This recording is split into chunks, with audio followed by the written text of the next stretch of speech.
Channel learn to educate. आज से हम ग्रामर के एक और मोस्ट इंपोर्टेंट टॉपिक वॉइस को डिस्कस करेंगे, बिल्कुल बेसिक लेवल से। जो स्टूडेंट्स कहते हैं कि हमें आज तक ग्रामर समझ में नहीं आई या वॉइस का टॉपिक क्लियर नहीं है, मैं गारंटी से कह सकता हूं इस पूरे सेशन को लगाने के बाद, इस कंप्लीट टॉपिक को यहां करने के बाद आपके मन में कोई भी डाउट नहीं रहेगा वॉइस को लेके। तो चलिए फ्रेंड्स शुरू करते हैं आज का टॉपिक वॉइस। वॉइस आपको पता है वॉइस दो टाइप्स की होती है, active voice and passive voice. तो एक्टिव वॉइस क्या होती है? Doer is important then the verb. Active voice में या इन सेंटेंसेस में डूअर मीन सब्जेक्ट, काम को करने वाला। Doer is always important then the work. Work done से, वर्क से मोस्ट इंपॉर्टेंट यहां डूअर होता है, मींस काम को करने वाला सब्जेक्ट होता है। वहीं अगर बात करूं मैं पैसिव वॉइस की, तो पैसिव वॉइस में the work done is more important then the doer, means doer से सब्जेक्ट से ज्यादा इंपॉर्टेंट वर्क डन रहता है पैसिव वॉइस में। पैसिव वॉइस में हमेशा आपको ऑब्जेक्ट प्लस वर्ब की थर्ड फॉर्म मिलती है, means third form of verb. अगर हम बात करें वॉइस में तो इंपॉर्टेंट रोल रहता है ट्रांसफॉर्मेशन का। ट्रांसफॉर्मेशन होती क्या है? Transformation means change in the structure but the meaning does not change. Means voices में हम सेंटेंस के स्ट्रक्चर को चेंज करते हैं लेकिन उसका मीनिंग चेंज नहीं होता। जैसे अगर हम हिंदी में कहें राम पुस्तक पढ़ता है, ये एक्टिव वॉइस है क्योंकि यहां सब्जेक्ट या डूअर इंपॉर्टेंट है, दैट इज राम। राम पुस्तक पढ़ता है। वहीं अगर इसकी ट्रांसफॉर्मेशन करूं तो राम के द्वारा पुस्तक पढ़ी जाती है, ये आपकी पैसिव वॉइस है। Because here work done is important, हम यहां वर्क डन को या फिर कह सकते हैं कर्म को ज्यादा इंपॉर्टेंट दिखाते हैं कि राम के द्वारा पुस्तक पढ़ी जाती है। ये हमने ट्रांसफॉर्मेशन की दोनों सब्जेक्ट की कि राम पुस्तक पढ़ता है एंड राम के द्वारा पुस्तक पढ़ी जाती है। ये सिर्फ स्ट्रक्चर में बदलाव किया है, दोनों का मीनिंग एक ही है कि राम पुस्तक पढ़ रहा है। मीनिंग कभी चेंज नहीं होता, सिर्फ स्ट्रक्चर को बदलना ही एक्टिव और पैसिव वॉइस कहलाता है। चलिए अब इनके स्ट्रक्चर देखते हैं कैसे बनता है। बात करते हैं असर्टिव सेंटेंसेस की। तो एक्टिव वॉइस हमेशा आपको लिखा मिलता है सबसे पहले subject, then helping verb, then main verb, then object. Subject plus helping verb plus main verb plus object. लेकिन जब हम इसको ट्रांसफॉर्म करते हैं, चेंज करते हैं पैसिव वॉइस में, तो आपका पैटर्न क्या रहेगा सेंटेंसेस का? सबसे पहले आप लगाते हैं ऑब्जेक्ट, उसके बाद चेंज हेल्पिंग वर्ब। ये जो आपकी हेल्पिंग वर्ब आई थी इसको चेंज करके लिखते हैं। वो चेंज किसके अकॉर्डिंग होगी, किस में होगी, ये हम अभी थोड़ी देर में ही डिस्कस करेंगे।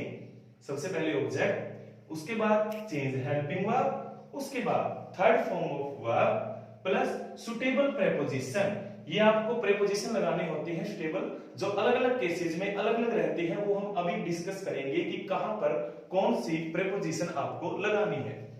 उसके बाद एजेंट, एजेंट मींस सब्जेक्ट जो आपका काम कर रहा है, उसका यूज किया जाएगा।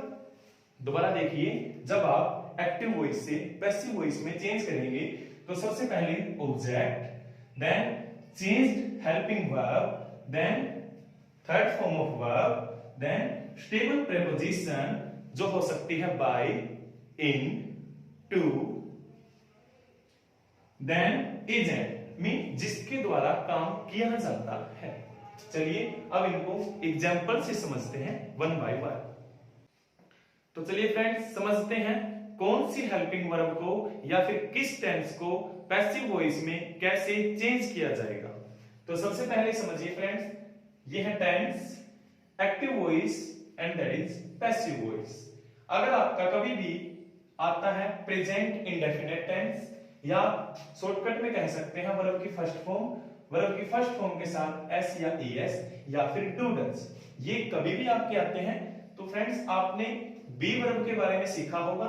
बी वर्ब की तीन फॉर्म होती हैं, प्रेजेंट में is, am, are, second form past में कह सकते हैं वॉज या वर, एंड थर्ड में बीन। तो इससे आप समझिए जब भी आपकी फर्स्ट फॉर्म आती है एक्टिव वॉइस में तो आप बी की प्रेजेंट फॉर्म को लेके चलेंगे, दैट इज एम आर।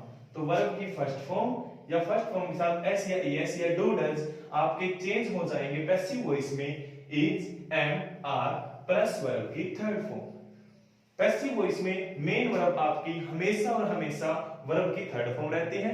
ये आपको देखना ही नहीं है वर्ब की कौन सी फॉर्म लगाऊं, बेझिझक कहीं भी आप पैसिव वॉइस में वर्ब की थर्ड फॉर्म लगा दीजिए।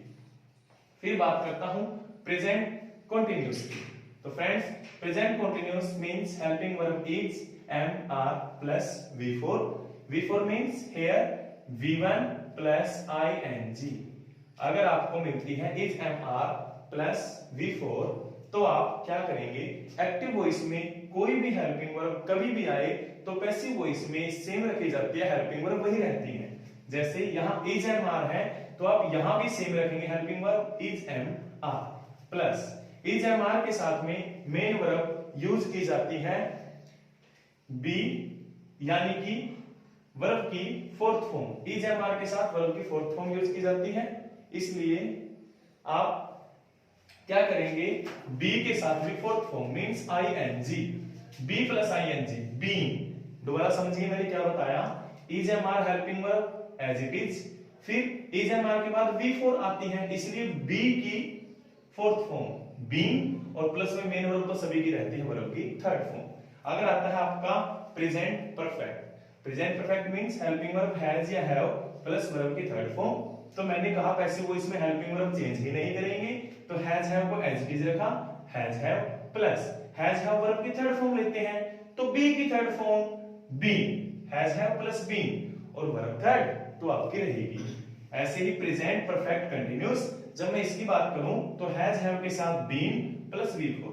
मैंने कहा था हेल्पिंग वर्ब पैसिव वॉइस में कभी चेंज नहीं होती, तो हैज हैव प्लस बीन। अब V4 बी की फोर्थ फॉर्म बीन, बीन और बीइंग एक साथ नहीं आ सकते हैं, इसलिए यहां प्रेजेंट परफेक्ट टेंस का पैसिव वॉइस बनाया ही नहीं जाता है।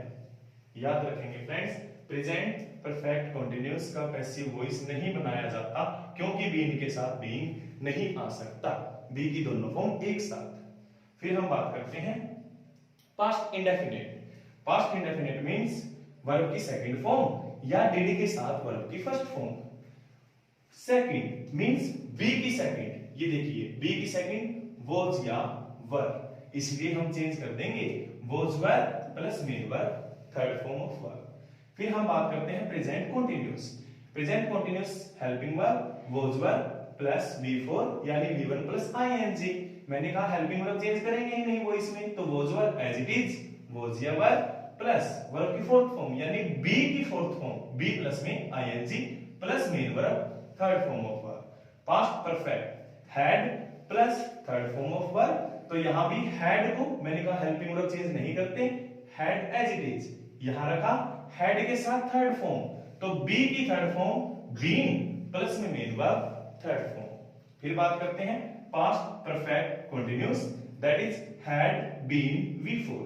हेल्पिंग वर्ब चेंज नहीं करेंगे, हैड का हैड, बीन का बीन और फिर V4, तो बीन के साथ बीइंग, मतलब बीन और बीइंग एक साथ नहीं आ सकते, इसलिए पास्ट परफेक्ट कंटीन्यूअस का भी हम वॉइस चेंज नहीं करते हैं।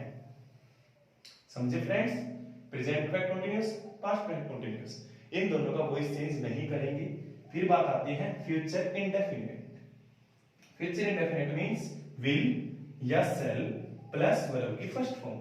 मैंने कहा पैसिव वॉइस में हेल्पिंग वर्ब चेंज नहीं करेंगे, तो विल शैल को उठा के एज इट इज रखा, विल या shall plus first form be की फर्स्ट फॉर्म बी प्लस में मेन वर्ब वर्ब की थर्ड फॉर्म।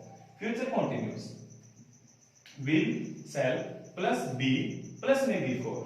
अब यहां will shall as it is रखा, बी को एज इट इज रखा, V4 बी की फोर्थ फॉर्म बीइंग। अब बी और बीइंग एक साथ फिर नहीं आ सकते, इसलिए इसका भी पैसिव वॉइस हम नहीं बनाएंगे, फ्यूचर कंटीन्यूअस टेंस नहीं बनेगा। फिर बात करते हैं फ्यूचर परफेक्ट, विल या shall plus have plus third form of verb.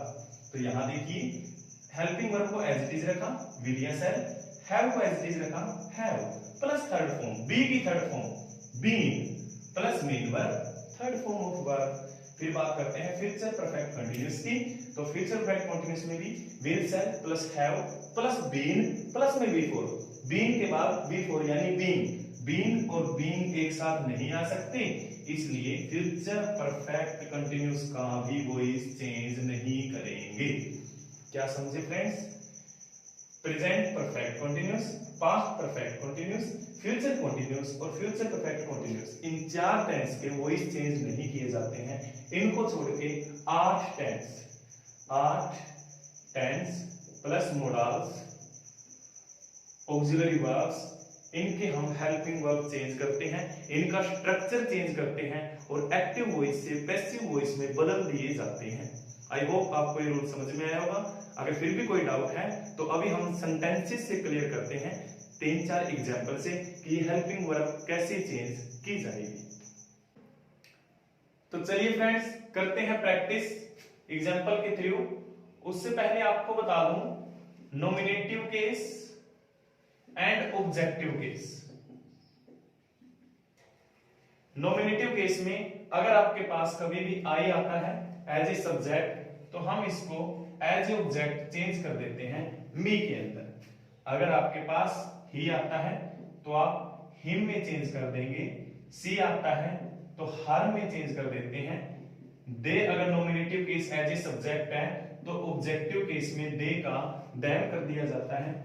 वहीं यू को चेंज हम नहीं करते हैं, इट का भी चेंज नहीं किया जाता है। ठीक है फ्रेंड्स, आई को मी में, ही को हिम, सी का हर, दे को देम में यू और इट को चेंज नहीं करते। चलिए अब समझते हैं। अमन होस्टेड अ पार्टी, ये आपका एक्टिव वॉइस है। आपको पैसिव वॉइस में चेंज करना है तो पैसिव वॉइस का पैटर्न क्या कहता है? सबसे पहले आप ऑब्जेक्ट को रखेंगे, ऑब्जेक्ट मींस अ पार्टी, ये आपका सबसे पहले आ जाएगा अ पार्टी। ऑब्जेक्ट के बाद हमने स्ट्रक्चर में किया था चेंज हेल्पिंग वर्ब। यहां पे देखिए होस्टेड मेन वर्ब है, वर्ब की सेकंड फॉर्म, और वर्ब की सेकंड फॉर्म को पैसिव वॉइस में चेंज किया जाता है वॉज या वर के साथ। तो अ पार्टी सिंगुलर है इसलिए singular helping verb a party was, third form hosted. Suitable preposition, जब भी आप किसी लिविंग बीइंग की बात करते हैं तो हमेशा स्टेबल प्रीपोजिशन रहती है by. A party was hosted by और फिर एजेंट अमन, या फिर कह सकते हैं डूअर। सबसे पहले ऑब्जेक्ट अ पार्टी, उसके बाद चेंज हेल्पिंग वर्ब, वर्ब की सेकंड फॉर्म चेंज होती है was plus third form of verb hosted, suitable preposition by plus में एजेंट या सब्जेक्ट अमन। ऐसे ही Rakhi must help Aman, must यहां मोडाल्स है और मोडाल्स को चेंज करते हैं, मोडाल्स प्लस में बी प्लस में थर्ड फॉर्म।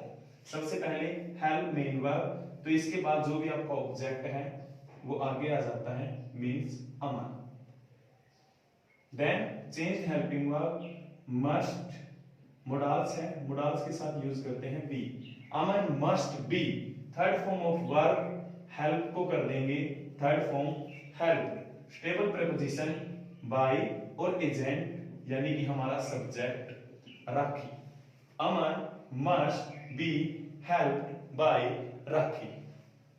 सबसे पहले एजेंट, ये सबसे पहले object, then change helping verb must का must be, third form help, stable preposition by plus में agent Rakhi. Similarly she will guide us, us यहां पे ऑब्जेक्टिव केस है।